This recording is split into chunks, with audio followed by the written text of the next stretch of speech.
Hey guys, if you're shopping for knives and gear, make sure you check out the description of the video you're watching right now for a link to my Amazon store where I've compiled some of the very best items available, including some of my own personal recommendations. Thanks! What's going on, YouTube? Metal Complex here, and today I've got another interesting discussion topic to share with you all, and that's what is so great about knives that run on bearings. If you're new to my channel or you're not new to my channel, what I like to do is discussion topics, that range and then, there are about a variety of different things. But I like to do discussion topics every now and then that cater specifically towards new people. There's a lot of really confusing things in the knife world, and I am by no means a professional, and I'm nowhere near the total amount of information out there. I don't have that in my head. But I do have a lot of experience with a lot of different knives, both just in terms of collecting and being an enthusiast, and also in terms of actually using them. So I'm going to speak on this. First off, I want to explain what this video is not. This is not a video that I'm going to use to determine what is the best system, because there isn't a best system. It depends on who you are. There are pros and cons to the internal mechanisms of all knives. And since we all use our knives for different things, and we're all unique individuals who think for ourselves, it means that there's no perfect system. Knives come in many forms, right? As people come in many forms. So that's what this is. Thank you so much, before we get started, to my generous patrons for supporting me during this time. If you'd like to check out my Patreon and get your hands on some cool stickers, there's of course a link down in the description. The support would mean the world to me. Also, for many of the knives that you're seeing here, there will of course be links in my description. So if if you've got the itch and you're looking to scratch it, right? Yep, there's going to be links down there, so check them out. Okay, so common internals for a folding knife. We are talking about folding knives today. I know there'll be somebody down there that goes, "That's why a fixed blade is a superior tool, because it doesn't." Well, it doesn't fold. Some people don't want to carry a big fixed blade on their person every single day, so they like the benefit of a folding knife. There we go. Moving on. There's a lot of different systems on the inside of a folding knife. The three common ones are nylon washers, phosphor bronze washers, and of course bearings. Now with bearings, there's a lot of different, each system comes with many different forms, but bearings can come in steel, they can come in ceramic. In some cases, we have multi-row bearing system. Shirogorov in general, actually. I haven't been on the inside of the Quantum yet. But yeah, there's a lot of different forms. The idea generally behind bearings is that it creates for a very smooth surface for these bearings to run on. And then oftentimes, like for example, in the case of a flipper, this is the Civivi Praxis. It is an inexpensive knife that is running on bearings. The idea is that if the detent is tuned properly and the relationship between the flipper tab, the pivot, and the mass of the blade it's all good, then the blade will actually spring out very easily. And you don't need a system like an assist on a folding knife. This is the Kershaw Blur, and it is running on phosphor bronze. But it requires more, it depends more on the spring that's on the inside here to deploy the blade. Now, some people like this feeling, some people don't. I, here lately, especially, well, not here lately, for a very long time, I actually have moved away from assisted knives because I've found that the spring assist is unnecessary. Ironically, I very much enjoy automatic knives, which the only difference here is that you push a button and it springs it out, springs the blade out, right? We've talked about that before. And then in an OTF, of course, you fire the blade forward, and oftentimes in a double action, it comes back in. So there's a lot of different arguments to be had about, what is the most convenient means of deployment, what's the most dependable. Not really here to discuss that. Those arguments will continue to burn fiercely until the end of time, and I'm not really interested in going into that. We have knives that range anywhere from, I think, 20 to 30 bucks all the way up to literally $2,500 on this table here. And we're going to talk about the differences, in the different systems between knives like that. This is also not a video that's meant to justify spending thousands of dollars on a knife. You can spend whatever you want on a knife. I can tell you what to expect, basically. So I've got a couple of knives disassembled here at the bottom that have either phosphor bronze or bearings. And I'm going to give you guys a look at the inside. You can see essentially the surface of the blade is depending on the washer, and then the washer would contact the frame. This is the other side here. But then the idea with phosphor bronze is that it allows for a pretty smooth surface for the blade to ride on, but they're very, very durable. And despite what the inside of my Shaman looks like, they're actually pretty good at keeping gunk and debris out of the pivot. So in a user setting, phosphor bronze are actually going to be a little bit more of a dependable system. Not necessarily more durable, but if you can imagine with me a setting where you're working with dirt or, especially sand, depending on how the knife is designed, it might be easier for debris to get into the internals of the knife and get inside the bearings, which can make it difficult to deploy and lock up in some cases. So phosphor bronze washers will do a better job of that. Nylon, which we don't have out here, nylon, it's kind of the same idea as phosphor bronze. They do a good job of keeping dirt and debris out of the pivot. They're not quite as durable. In fact, they're nowhere near as durable as phosphor bronze, but it's still pretty unlikely that something is going to get in there and also tear the nylon. People don't really like nylon because it makes a lot of people view it as kind of a cheaper system. I personally would prefer that it's either phosphor bronze or bearings, if you're wondering what I think, just because I like, knowing that all the internals are metal. And I like the feeling a little better. But the other benefit of nylon is that it's generally a little bit smoother than phosphor bronze. The biggest disadvantage to phosphor bronze is that it's usually not quite as smooth. Now, there are definitely knives out there that run on phosphor bronze that are insanely smooth. For example, we've got this Hogue Ritter, as I call it. It's actually the Hogue RSK MK1 G2 that was designed by Hogue Ritter, and it's running on phosphor bronze. And as you can see here, it is very, very smooth. In terms of what price range you can expect that in, all knives are made differently. There are knives out here that are like this Strider S&G Nightmare full custom that's running on phosphor bronze, and it has more of a hydraulic action. It doesn't quite drop shut. A lot of this has to do with how much it's broken in or what it was designed to be. A lot of times, the whole smoothness and drop shuttiness is something that the designer they didn't really look for. They want it to be smooth enough that it's convenient to operate, but not necessarily so smooth that it comes down on your finger. So what is the benefit of bearings? Talking, in this light here.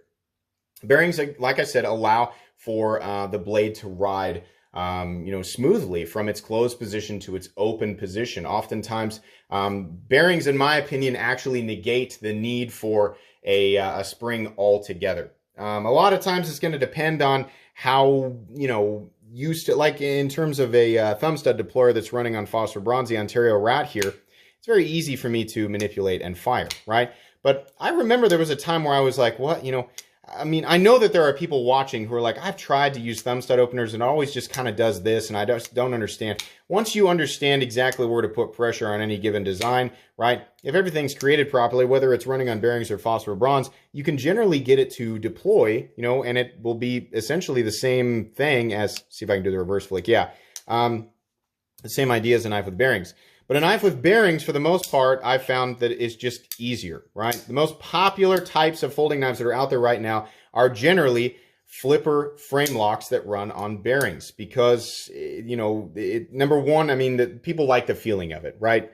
They like the feeling of breaking the detent and the blade deploying. It's funny, like we have all these different mechanisms, and the one semi-universal thing, that we all like as knife people is the blade, and there's a lot of different ways to achieve that. It's like I talked about with phosphor bronze, overcoming the detent, understanding the point, the pressure point, how you need to sort of approach the stud or the flipper tab or the thumb hole to get it to fire that way.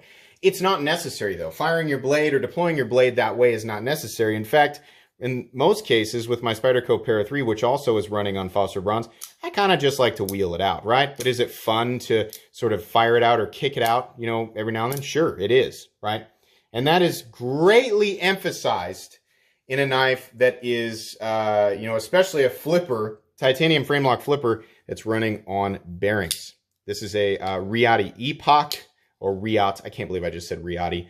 Riat Epoch, which, by the way, right now, you can get these, it's kind of breaking from the topic. There's a sale going on right now where you can get those at a, for what they are, for a ridiculously low price. But anyways, that is emphasized there. The sort of break of the detent, the quick fire, and the snap. The bearings are kind of the catalyst there.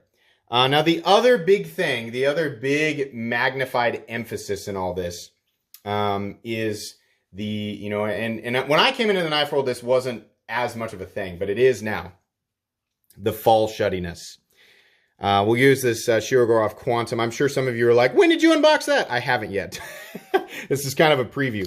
This has that amazing firing action, right? That breaking of the detent and the snap. But what it also has is this feeling of drop shuttiness. And something to do, you know, it's something about bearings and how smoothly, especially now this is kind of unfair because this is a $1,000 knife, right? And it's also using a multi-row bearing system. But this feeling here when you turn the knife, right, and it falls shut, clicks into place, it's a very satisfying feeling. Does it need, is it a necessary feature of a knife?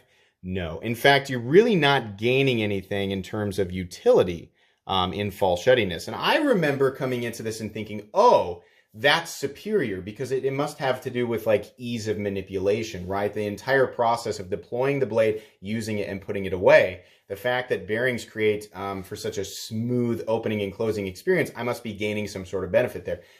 In practice, no, that's simply not the case. I mean, I've got knives that are, you know, for example, the the Cold Steel Tough Light, which has just been thoroughly beat into the ground here recently. We redid our roof, and this guy is running on phosphor bronze. Because of the nature of the cold steel triad lock, it's kind of, you can do it with one hand, but oftentimes I find myself deploying it slowly, disengaging the lock, and then pushing the blade back into the handle with two hands and putting it back into my pocket. And when you're up on a roof or you're doing whatever it is that you're doing, your brain is on the task at hand, and then you're sort of subconsciously manipulating the knife and putting it back into your pocket. So, in the case of a titanium frame lock flipper that's on bearings, deploying it, using it, putting it away, sure. Is it a little bit easier? Sure, it absolutely is. But you're saving a microscopic amount of time, and you're probably not even registering it when you're using your knife. Which is why I say that, you know, the smoothness of the bearings, it's kind of more so something that makes you feel good about your purchase, the quality of the item. It's not a necessary feature, but it certainly is enjoyable. And you can find that in a really expensive knife. I forget what this is called. This was actually given to me by a viewer, and I really like it. It's a, is it JD Stout? It's a Boker knife, and this is running on bearings, and it is absolutely smooth. In fact, it's fall shut. Now, a lot of people are going to be quick to go, well, if you can get that fall shut action, right, if you're saying that it's something that helps emphasize the quality of the design, whether it's utilitarian or not, right, and it makes you feel good about your purchase, and you can have it for, I think this is maybe $30, $40, $50, something like that. Why would I spend $1,000 to get the same thing to get the same thing, essentially, is what I'm saying. It actually is different. Now, you're going to hear a million different arguments. I have handled a lot of knives in an enormous price range. This is nowhere near, this is not my collection. Some of these knives are owned by me. Some of them were sent to me by viewers, but it's nowhere near the total amount of knives that I have handled. I've got over 1,000 uploads on the channel, and I've handled many knives outside of just the knives that I've talked about on the channel. So I've experienced things in a number of different price ranges. The fall shut action itself is not actually what is, indicating the quality. I mean, tolerances come in many different forms and complexities, but, the smooth surface, that can be achieved pretty easily on an inexpensive knife. It's actually the overall tightness, everything being held together. So this knife is very smooth, it's very fall shutty, but unfortunately, it's got a little bit of blade play, which is oftentimes what you'll find in a less expensive knife. When a knife is running on bearings and it's tuned perfectly and every last little teeny tiny thing is taken into consideration, what you'll end up with is a knife that fires hard, that locks out absolutely solid, and at the same time is achieving this fall shut feeling. In the case of that Shirogorov, it's actually completely and totally frictionless. This is very smooth and it's enjoyable, but if I'm being honest with myself, I can feel the bearings running on the surface there, right? The Riat Epoch, which these are about $350, $400 right now. Same kind of thing. It's it locks out absolutely solid, right? It has the drop shut action. Everything is nice and tight, and it is very close to the feeling of the Shirogorov. But as is the case with all things, usually you get what you pay for. Do you need to pay more money to get exactly that type of fall shut action? No, you do not. What should be important in your knife if you're going to use it as a tool is that it does deploy, that it deploys conveniently, that it locks up in a way that makes you feel secure, and that is made in a way where you can use it and get the job done and put it back into your pocket. So this whole, the surfaces being smooth thing and everything feeling good, it really comes down to the individual and how much they care about something like that. Bearings are not a superior thing in terms of utility. That is the main thing that I want to emphasize here. But they are a lot more durable than I think people say. Oftentimes, it was really confusing to me as a new person to discover the whole bearings thing, and then to put, a lot of my own, thoughts into, exactly, how dependable the design was, how necessary it was. I was like, oh, okay. It's back to what I was saying. Oh, okay, so this must add convenience and therefore, an element of utility. Then I hear the opposing argument, which is there's not a lot of context to it. It's like, well, they're not as durable as phosphor bronze, and they can gunk up. A lot of times that's what you hear. Phosphor bronze are more durable. They don't gunk up as easily. You get the fall shut action and the nice smooth deployment with bearings, but they're not as durable and they gunk up, right? That's really not enough information to go on. They're not getting all the information there. I have used many knives running on bearings in very dirty environments. And the truth is basically, unless you are digging the knife into the ground and just, absolutely, and there are some people who use knives like that or in settings where they don't have a choice. But unless you're doing that, almost forcing debris into the pivot, you probably won't end up in a situation where the knife becomes inoperable. I've actually had knives. My ZTO 562 has been absolutely caked. And actually, I don't have that anymore. I've owned 3 of them. Absolutely caked. Bearings have a funny way of sort of kicking debris back out of the pivot. And I should have showed this a while back, but here is a example of what you see on the inside of knives. Can we get that little steel washer out of there? Probably not. But let me get this one out. So bearings come in, steel form, and they come in ceramic form. You don't want either of them running, directly on titanium. It's actually better that they run on a little steel washer that's got a race worn into it so that they don't wear as much over time. But this is essentially what it looks like. You have these little, in this case, little ceramic balls that are all rolling. They're very, very small. Like literally just doing this, I can feel them all rolling. They're all rolling in unison and allowing the, it's enough surface contact for everything to be nice and tight. But there's less surface contact overall than on a flat phosphor bronze surface. So it creates much less friction and allows usually the blade to fly out, smoother, right? Not necessarily faster, just smoother. And sometimes it's a little bit more dependable. A flipper frame lock or a liner lock, for example, that's running on bearings, usually the minimum amount of surface contact between the bearings and the whatever surface they're running on allows for the blade to more dependably fly into place. That's a lot of times is the case. So sometimes you might gain the benefit there over other knives, certain other knives. You might gain the benefit of not having to apply a whole lot of brain power,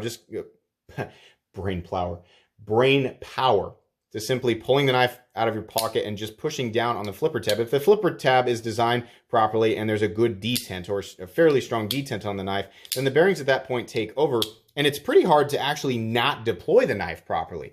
A lot of times that is a benefit that you can sometimes gain over some phosphor bronze knives, right? And it depends on your experience with either type and what the model is, right?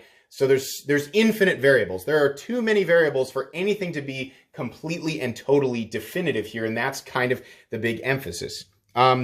Sometimes bearings can be loose.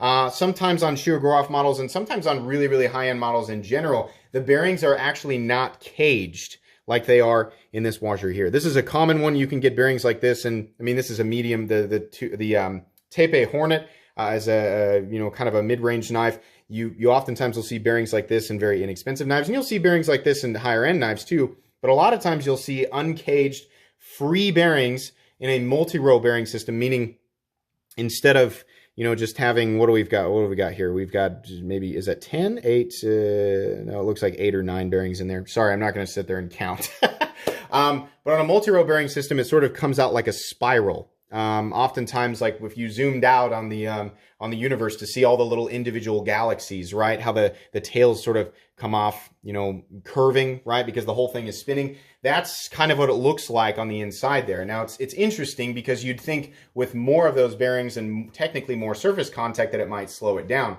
I'm going to imagine it has to do with really, really tight tolerances, everything being manufactured so perfectly, and the surfaces are all done right. In the case of Shirogorov, it actually seems to add a level of smoothness that is unrivaled by anything else. So Shirogorov knives are absolutely, some of the smoothest that I've ever felt, and they achieve that with that multi-row bearing system. But again, it's not something that is completely and totally necessary. Oftentimes, if you're wondering what I look for in a knife, I don't care so much. I mean, it certainly is a good feeling to have a knife that is really, really smooth, and it does make me feel good about my purchase.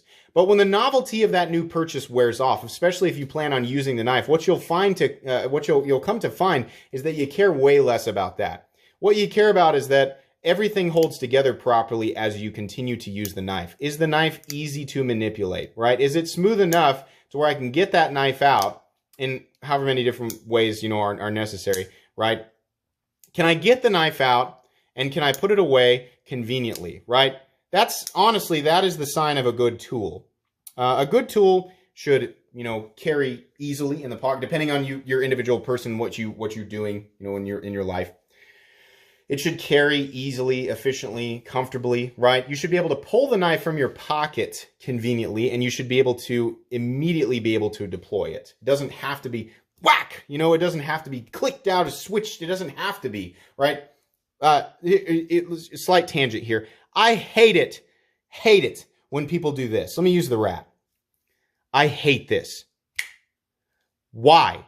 Why are you whipping it? And no, if a knife has to be whipped out, it's a crap knife, period, right? Now, a lot of times it's not necessarily that it's a crap design, right? It's that the person that's deploying it hasn't, figured out the exact amount of force and the direction of force that you need to be pushing that stud. This is all the more force it actually takes to deploy the rat. That's it. Almost nothing. Why? Because the design is good. The bearings the phosphor bronze on the inside of this knife are smooth enough, and I've got this of course adjusted to my liking. But I know the direction, the way to approach the thumb stud. I know the amount of force to apply, which is more up than out, and then ever so slightly out, and allows the knife to deploy. At that point, all right, pull the knife from the pocket, deploy it, use it, disengage the lock, and put it away with one hand and put it back into my pocket. That's really all the more you need. And I can pull this knife, deploy it, use it, put it back in my pocket as fast as any of these other incredibly, specifically the Riot and the Shirogorov, that are the smoothest, most convenient deploying knives, which are the smoothest, most convenient deploying knives that I've got out here. I can do that just as quickly with this one as I can with these, right? But these feel better. The action makes me feel better. If these were mine, it would make me feel a lot better about spending that much on the knife, right? But it depends on where you put your value, right? But it's the main emphasis here again is that, don't put so much weight into, is this more convenient? Is it faster? I think a lot of people, especially the self-defense community, which oftentimes do bring up a lot of good points. This is not a self-defense oriented channel, by the way, but people talk about speed of deployment, convenience, and all that, and about every last little element mattering when it comes down to a matter of life and death. Yeah, I suppose, figuratively and mathematically, you could argue, that knives that have every last little mechanism or means of deployment in exactly the right place, all the ergonomic lines are exactly right, and then circumstantially, that when all of those things work together, and you have the added benefit maybe of bearings and the deployment mechanism, if everything is working together, then yeah, maybe in a split second that would matter, right? I'll give people that, but it is certainly not a circumstance that people find themselves in commonly. In fact, that is an astronomically rare thing that I have just described, and I want to emphasize that. Factually, what I am describing there is astronomically rare. The bearings will almost never make a difference between life and death. Knives are tools. 99.9% of knives that, at least like the folding knife world that you have entered as a new person, 99.9% of what you will experience was designed as a tool. How people decide to use them is another thing, but they're designed as tools. And for that reason, again, to me, what's important after the novel, I mean, we all have experienced the novelty of a new purchase. You know, oh, it's so smooth. Look at all the surfaces. Does it lock up correctly? Or there's no blade play. And you sit around and you play with it and you enjoy. You know, I definitely do that. You know, a brand new knife with bearings. I love to sit around and experience this. Oh, that is nice, right? No, but when it comes down to it, especially if you're going to use it, what matters is that you can pull it, deploy it, use it, and put it away conveniently, and that it can be done continuously without parts of the knife wearing down and making it inoperable. I don't think there's anything else I really wanted to cover there. You know, I didn't want to put an emphasis on value. I didn't want to make it further confusing, right? And I suppose to add to that, for new people, knives with bearings are not necessarily nicer knives than knives without. The most expensive knife on this table being this MSC Custom, or there's the Mixed Strider Custom S&G Nightmare Grind. This is something around a $2,500 knife, and it is running on phosphor bronze. The value that's going into this knife is that it is completely and totally handmade, and we have a lot of different exotic finishes. Whether or not, you know, you want to pay for something like that is entirely up to you, but there should be no confusion about what is inside the knife. There are plenty of incredibly expensive knives that use nylon washers. In fact, the Hinder XM24 that's right here has a tri-way system, which allows the user to actually switch out the hardware on the inside. Right now it's got bearings in it, but you can also put nylon or phosphor bronze in there as you please, and it comes with all of that. And that's because the reason that Rick Hinder invented that system is because people have different preferences and use their knives in different settings. So a different system is going to be more or less appropriate. Can you go out and use a bearing knife in a hard use situation? Yes. Are phosphor bronze generally considered better in that situation? Yes. Can you use nylon in that situation? Yes. Can you use phosphor bronze in an EDC scenario where the knife's not going to get dirty at all? Yes, it really doesn't matter as much as people say. 80% of us, this is my guess, are just using our knives, right? And this includes me. We're just, oh, we need a box cut open. And put it away, right? 20% of us are going out every single day and beating the crap out of our knives so hard that they need to be resharpened almost daily. And then less than 1% of us are using knives as grappling hooks or extreme, not really, but you know, I'm talking about soldiers who are, you know, on the battlefield and have no other choice than to use their knife as a hammer, as a pry bar, as a grappling hook, right? And then, you know, that, yeah, in that case, I suppose those people can speak to whether or not bearings are appropriate in that setting. But for the vast majority of us, bearings will be just fine. If you are working with a lot of sand, if you're digging the whole knife into sand and dirt and stuff like that, then yeah, you know, maybe the bearings will slow down. But for the most part, no. I mean, up on a roof, yeah, my ZTO 562 lasted forever. My buddy Rob, who still works at the dealership I used to work at, still owns and carries his ZTO 562 every single day, and he does not clean it. I've known Rob for years. He does not clean that knife. Every time I look at it, there's bits of denim from his jeans. There's dirt and crap in there, and the bearings just don't seem to notice it very much. So yeah, bearings I think are just fine. Choose the knife that's right for you. Choose the style that's right for you. What you're going to use it for absolutely matters, you know. And then if you like the fall shut feeling, you know, if you put value in that and that brings you, you know, joy, then yeah, cater to what makes you happy. But don't confuse bearings as something that is exclusive to an extremely high price tier or is something that gains you any sort of, you know, measurable utility or measurable benefit in utility.